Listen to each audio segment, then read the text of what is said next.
ఇక October 4th రోజు జరిగిన ఎపిసోడ్ బిగ్ బాస్లో అసలు ఏమైంది, అసలు నాగమణికంట కథ ఏంది, యష్మి సోనియాలాగా మారిందని జనాలు అందరు ఎందుకు అనుకుంటున్నారు, అండ్ ఇకపోతే నిఖిల్ మీద అందరికీ ఇష్టం ఎందుకు పెరుగుతుంది, విష్ణుప్రియ గ్రాఫ్ ఎందుకు తగ్గింది, అసలు ఎవరు నామినేట్ అవ్వబోతున్నారు, ఎవరు ఎలిమినేషన్లో రాబోతున్నారు. సో ఇలాంటి అన్ని విషయాల గురించి ఈ వీడియోలో ఫుల్గా తెలుసుకుందాం. ముందుగా మీరు మా ఛానల్ని దయచేసి కొత్తగా వస్తే సబ్స్క్రైబ్ చేసుకోండి అండ్ మీ ఒపీనియన్స్ని ఆల్రెడీ మా సబ్స్క్రైబర్స్ అయితే మీ ఒపీనియన్స్ కామెంట్లో తెలపండి. అండ్ దయచేసి మీకు అన్నీ అర్థం అవ్వాలంటే ఈ వీడియోని లాస్ట్ వరకు చూసేయండి, షార్ట్ అండ్ స్వీట్గా చెప్పేస్తా. అండ్ ఇంకొక విషయం, నాగమణికంట వాళ్ళ వైఫ్ నాగమణికంటకి ఒక మెసేజ్ పంపింది. ఆ మెసేజ్ ఏంటో నేను చెప్తాను మీకు. సో ఇలాంటి విషయాలని ఈ వీడియోలో ఉంటాయి కాబట్టి ఖచ్చితంగా చూస్తూ ఉండండి. ఇప్పుడే మనం వీడియోలోకి వెళ్ళిపోదాం. ఇంకా ఓపెన్ చేస్తే ఏమైంది, ఓపెన్ చేస్తే ఆదిత్య ఓమన్న బయటికి వెళ్ళిపోయిన తర్వాత అందులో ఉన్న హౌస్ మేట్స్ కూర్చొని మాట్లాడుకోవడం స్టార్ట్ చేసింది. ఇది ఆల్రెడీ నేను 24/7 చూసి అంతకుముందు ఆ రోజు ఎలిమినేషన్ రోజు చూసి ఆల్రెడీ దాని గురించి ఒక వీడియో చేశా. ఆ వీడియోలో ఈ ఎపిసోడ్లో ఉన్నది చాలా ఉంటుంది, ఇంకా ఈ ఎపిసోడ్లో చాలా తక్కువ చూపించారు. సో నేను మీకు చెప్తా వాట్ హ్యాపెండ్ అనేది. ఏం లేదు, మన ఆదిత్య మన వెళ్ళిపోయిన తర్వాత హౌస్ మేట్స్ అందరూ కూర్చొని మెయిన్గా పృథ్వీ అండ్ యష్మి ఇద్దరు కూర్చొని, యష్మి అంటుండే సచ్ ఎ స్వీట్ పర్సన్ రా, అసలు నేను ఎక్స్పెక్ట్ చేయలే, ఒకరిని హగ్గు కూడా చేసుకోపోయేవాడు, కనీసం ఎవరైనా గెలిస్తే కానీ ఎవరితోని గొడవ కూడా పెట్టుకోపోయేవాడు, ఇలా వెళ్ళిపోతారని అనుకోలేరా అంటే పృథ్వీ అన్నాడు కదా, కొంచెం స్ట్రాంగ్గా మాట్లాడే వాయిస్ ఉంటే బాగుండరా, ఆయన పాయింట్ని ఇట్లా స్ట్రాంగ్గా చెప్పలేడు, ఆయనే ఆ స్ట్రాంగ్గా పాయింట్ చెప్పే అంత ఆ నేచర్ ఉంటే బాగుండు అని చెప్పేసి పృథ్వీ ఒక మాట అన్నాడు. పృథ్వీ మాట అన్న తర్వాత యష్మి అంది కదా, మనం బయటికి వెళ్ళిన తర్వాత ఎలా అయినా కలుద్దాం రా, ఆ వాయిస్ ఉంటే నిజంగానే బాగుండేది. ఈవెన్ నాగ్ సార్ కూడా అన్నాడు నువ్వు నీ పాయింట్ని కరెక్ట్ రేజ్ చేయట్లేదు ఆదిత్య, నీ పాయింట్ని కరెక్ట్ రేజ్ చేయి, కరెక్ట్ మాట్లాడు అని చెప్పేసి నాగ్ సార్ కూడా అన్నాడు. అయినా కూడా ఆదిత్య ఓమన్న అట్లా చేయలేదు అని చెప్పేసి పృథ్వీ అండ్ యష్మి ఆడ కూర్చొని చాలాసేపు మాట్లాడుకున్నారు.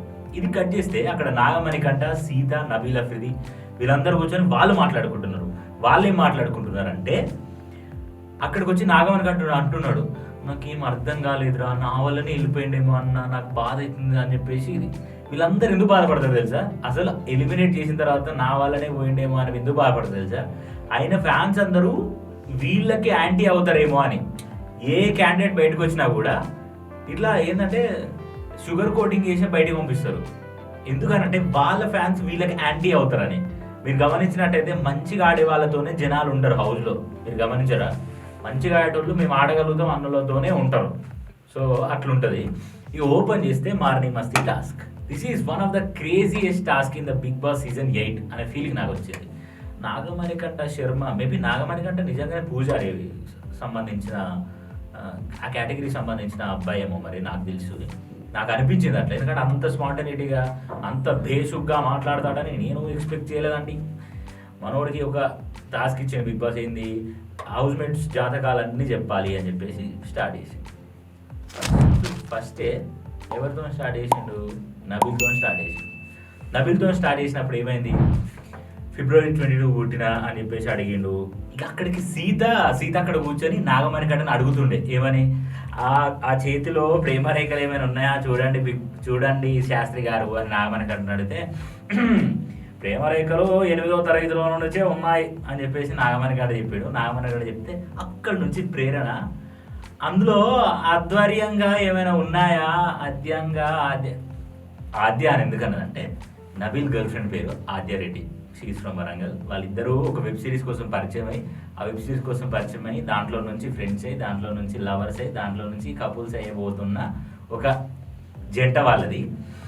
సో ఇది ఇలా ఉంటే నెక్స్ట్ యష్మి వచ్చి బిగ్ బాస్ చూడండి, బిగ్ బాస్ ఈ హౌస్లో నాకు బిగ్ బాస్ అంటున్నా చూడండి శాస్త్రి గారు, పంతులు గారు, నాకు ఈ హౌస్లో ఒకడంటే అస్సలు నచ్చలే అని అంటే అమ్మో వస్తుంది అని చెప్పేసి ఇట్లా ఫీల్ అయిన తర్వాత విష్ణుప్రియ వచ్చి ఆ బిగ్ బాస్ నాకు అన్నీ ఓకే కానీ ఈ హౌస్లో నాకు ఒకరి మీద మనసుంది శాస్త్రి గారు అని అంటే పృథ్వీ మీద మనసుంది, మనోడు హై లెవెల్ పోతాడు.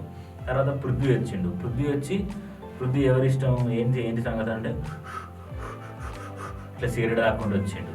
సీత వచ్చిన తర్వాత సీతని అడిగిండు, ఏంటి శాస్త్రి గారు నాకేమన్నా రేఖ ఉందా చూడు, నాకేమన్నా ప్రేమ లేఖలు ఉన్నాయా చూడు అని అడిగినారు. అడిగిన తర్వాత గెలిచే అవకాశం ఏమైనా ఉందంటే టాప్ 3లో ఉందంటే టాప్ 1లో లేనా శాస్త్రి గారు అని అడిగింది.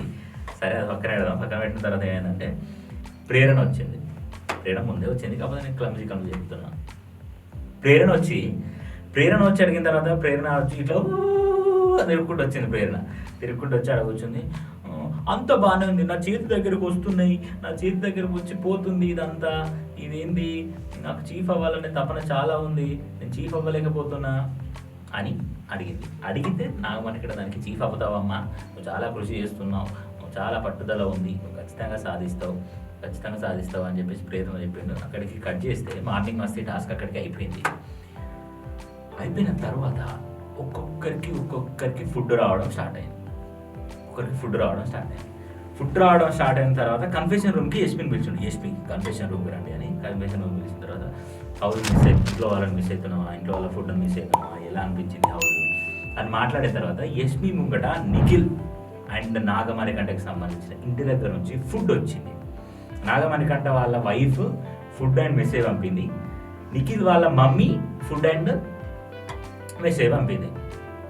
అడిగిండు బిగ్ బాస్ మీకు ఎవరంటే ఇష్టం అని చెప్పేసి. అంటే ఈ యష్మి ప్రేరణ పేరు చెప్పలేదు. నేను షాక్ అయినా. ప్రేరణ పేరు చెప్పకుండా పృథ్వీ అండ్ నిఖిల్ పేరు చెప్పింది. ఓ మై గాడ్, నేను అసలు ఎక్స్పెక్ట్ చేయలేదు. అది ఒక్కరే పేరు చెప్పాలంటే నిఖిల్ అని చెప్పేసి చెప్పింది. నిఖిల్ చెప్పిన తర్వాత మనం ఏం చేద్దాం, ఇక జరిగేదే, అది తెలిసిందే అని అనుకున్నాను నేనైతే. ఇక కథ ఓపెన్ చేస్తే ఏమైంది, నిఖిల్ ఫుడ్ తీసుకెళ్తావా నాగమణికంట ఫుడ్ తీసుకెళ్తావా అని ఒక 2-3 సార్లు అడిగిండు బిగ్ బాస్. నేను నిఖిల్ తీసుకుపోతా బిగ్ బాస్, ఎందుకంటే వాడు ఇన్ని రోజులు వాళ్ళ మమ్మీని ఎట్లా ఇంత మిస్ అవుతున్నాడు అనే సంగతి నాతో చెప్పిండు.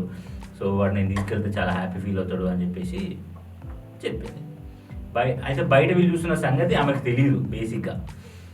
ఫస్ట్ ఆమె పోయింది కాబట్టి తర్వాత అందరికీ తెలిసింది, ఓకే లోపల మనం అందరికీ కనబడతామని. ఏం చేసింది, నాగమణికంట గురించి ఆలోచిస్తలేవా యష్మి అని అంటే, నాగమణికంటకి నేను ఉన్న బిగ్ బాస్ అంటే అక్కడ నుంచి Nagamanikanta reaction, Priya is in India, Yashmi please Yashmi I need that message, ఏమైంది అసలు ఇండియాకి ఎందుకు వచ్చింది ఇవన్నీ నేను తెలుసుకోవాలనుకుంటున్నా అని మనోడు అరుస్తుంటే లోపల ఉన్న కన్ఫెషన్ రూమ్లో ఉన్న వాళ్ళకి వినపడదు. ఇంకేం చేస్తాం, ఏడ్చిండు మనోడు, ఇండియాకి ఎందుకు వచ్చిందో ప్రియా, షో వల్ల ఏమైందో, నాకు అది కావాలి మెసేజ్ అంటే ఎవ్వరేం లేదు అని చెప్పేసి అన్నాడు. నెక్స్ట్ పృథ్వీని పిలిస్తే పృథ్వీ వేయండు. పృథ్వీ ముందు నైనిక అండ్ విష్ణుప్రియకి సంబంధించిన ఫుడ్ ఉంది. నైనిక అండ్ విష్ణుప్రియకి సంబంధించిన ఫుడ్ ఉంటే విష్ణుప్రియ ముందే చెప్పింది పృథ్వీకి, ఏమని, అరే వస్తున్నావు కదా పోతున్నావు కదా నువ్వు ఒకవేళ నాది వేరే వాళ్ళు వచ్చింది అనుకో, నువ్వు వేరే వాళ్ళదే తీసుకురా అని చెప్పేసి అన్నది. That was good decision. ఇప్పుడు నాకు విష్ణుప్రియ క్యూట్ అనిపించింది. పోయి నైనిక తీసుకొచ్చింది ఇడ్లీ సాంబార్ చట్నీ తీసుకొస్తే ఇడ్లీ సాంబార్ చట్నీ అందరు తిన్నారు. నెక్స్ట్ ప్రేరణకి సంబంధించిన అవి వచ్చినాయి. అవి వస్తే ఎవరు తీసుకొచ్చారు, నిఖిల్ తీసుకొచ్చారు. నిఖిల్ పోతే సీత, నిఖిల్ అండ్ నబీల్కి సంబంధించినవి వచ్చినాయి. సీతకు తీసుకురాలి, నబీల్కి తీసుకురాలి. ప్రేరణకి వాళ్ళ వైఫ్ అంటే ఇక్కడ మీకు అర్థమవుతుందా, కన్నడ వాళ్ళకి సపోర్ట్ చేసుకున్నారు, మీరు చూసారో లేదు. ఓకే పక్కన పెడదాం. ఇంకా నెక్స్ట్ ఇంకెవరు పోయిన్లు, ఇంతే వీళ్ళ ముగ్గురే పంపించారు. బేసిక్గా వీళ్ళ ముగ్గురే పంపించి తీసుకురమ్మాలి అని చెప్పేసి అంటే అవి తీసుకొచ్చుకున్నారు. లాస్ట్కి ఏమైందంటే నాగమణికంటకి ఇవ్వలేదు గాయస్. నాగమణికంటకి ఇస్తే బాగుండని అనిపించింది. ఈ నలుగురిని నైనిక, పృథ్వీ, నిఖిల్ అండ్ ప్రేరణ వీళ్ళ నలుగురిని బయటికి తీసుకొచ్చి అడిగిండు బిగ్ బాస్, మిగతా వాళ్ళ హౌస్ మేట్స్కి సంబంధించిన ఫుడ్ ఐటమ్స్ ఇట్లా ఉన్నాయి కదా, మీరు ఎవరు తీసుకుపోదాం అనుకుంటున్నారు, మెసేజ్ అండ్ ఫుడ్ అని అడిగిండు. యష్మికి సంబంధించిన ఫుడ్ తీసుకురమ్మని నాగమణికంట చెప్తే యష్మికి తీసుకురాకుండా పృథ్వీకి తీసుకొచ్చిండు. వీళ్ళిద్దరిని ఓడిచేటట్లేదు. యష్మి పోయి నిఖిల్కి తీసుకొచ్చింది, నాగమణికంట పోయి పృథ్వీ తీసుకొచ్చిండు. వాళ్ళిద్దరు అసలు వాళ్ళిద్దరు గొడవ ఆపుకుందాం అనుకుంటున్నారా పెంచుకుందాం అనుకుంటున్నారా అని అర్థం కాలేదు. సరే అది పక్కన పెడదాం. ఇక బయటికి పోయి కనీసం అక్కడన్నా ఛాన్స్ వచ్చింది, నాగమణికంటకి ఇద్దామనే కన్సర్న్ చూపిస్తారేమో అని నేను ఎక్స్పెక్ట్ చేసిన. అట్లా చూపించలే. పోయిన్లు ఏంది విష్ణుప్రియకి తీసుకొని వచ్చిండు. విష్ణుప్రియకి తీసుకురావడానికి వెనుక రీజన్ ఏంది, పృథ్వీ అక్కడ విష్ణుప్రియ సాక్రిఫై చేసింది, ఇక్కడ పృథ్వీ సాక్రిఫై చేసింది. నలుగురు యాక్సెప్ట్ చేసి విష్ణుప్రియ తీసుకొచ్చిండు. అది ఎందుకో నాకు కరెక్ట్ కాదనిపించింది. సో ఇప్పుడు యష్మి సోనియా లాగా బిహేవ్ చేస్తుంది, నిఖిల్ ఇష్టపడుతుంది. నిఖిల్ని ఎవరు ఇష్టం అంటే సోనియా, ఐఎమ్ మిస్సింగ్ సోనియా అని చెప్పేసి నిఖిల్ చెప్పిండు. విష్ణుప్రియకి పృథ్వీ అంటే ఇష్టం ఉంది కానీ పృథ్వీ ఏదో అట్లా ఆడుకుంటున్నాడు ఆమెని. అండ్ నాగమణి కట్టకి సింపతి హార్ట్ ప్లే చేస్తున్నాడు, కన్సోల్ చూపించి ఓట్లు గెలుస్తున్నాడు అని విష్ణుప్రియ కాకుండా, విష్ణుప్రియ కాదు కానీ విష్ణుప్రియ కూడా ఉంది ఈ లిస్టులో. విష్ణుప్రియ, సీత అండ్ యష్మి వీళ్ళు అంటున్నారు. ఇట్లా టార్గెటెడ్ గేమింగ్స్ నడుస్తున్నాయి. తర్వాత ఇష్టాలు మారుతున్నాయి, నిజ స్వరూపాలు బయటపడుతున్నాయి. సో ఇలా జరిగింది నిన్న జరిగిన 4th అక్టోబర్లో. సో ఇలాంటి రివ్యూసే కాకుండా నేను లైవ్ అయిపోగానే ఎపిసోడ్ అయిపోగానే నేను ఆల్రెడీ లైవ్ పెడుతున్నా యూట్యూబ్లో. సో మీరు మా ఛానల్ కొత్త వచ్చినట్టయితే ఆల్రెడీ ఉన్నోళ్ళైనా కూడా మీకు నోటిఫికేషన్ రాకపోతే ఆ బెల్ ఐకాన్ ప్రెస్ చేసుకొని నోటిఫికేషన్స్ ఆల్రెడీ పెట్టుకోండి, మీకు అన్ని నోటిఫికేషన్స్ వస్తాయి. నిన్న ఫుడ్ అండ్ మెసేజ్ విషయంలో ఎవరు కరెక్ట్ చేశారు? ఏ నాగమణి కంట, బి యష్మి. వీళ్ళిద్దరిట్లో ఆప్షన్ సెలెక్ట్ చేసుకొని కింద కామెంట్ చేయండి. యష్మి బాగా చేసిందా లేకపోతే నాగమణి కంట కరెక్ట్ చేశాడా?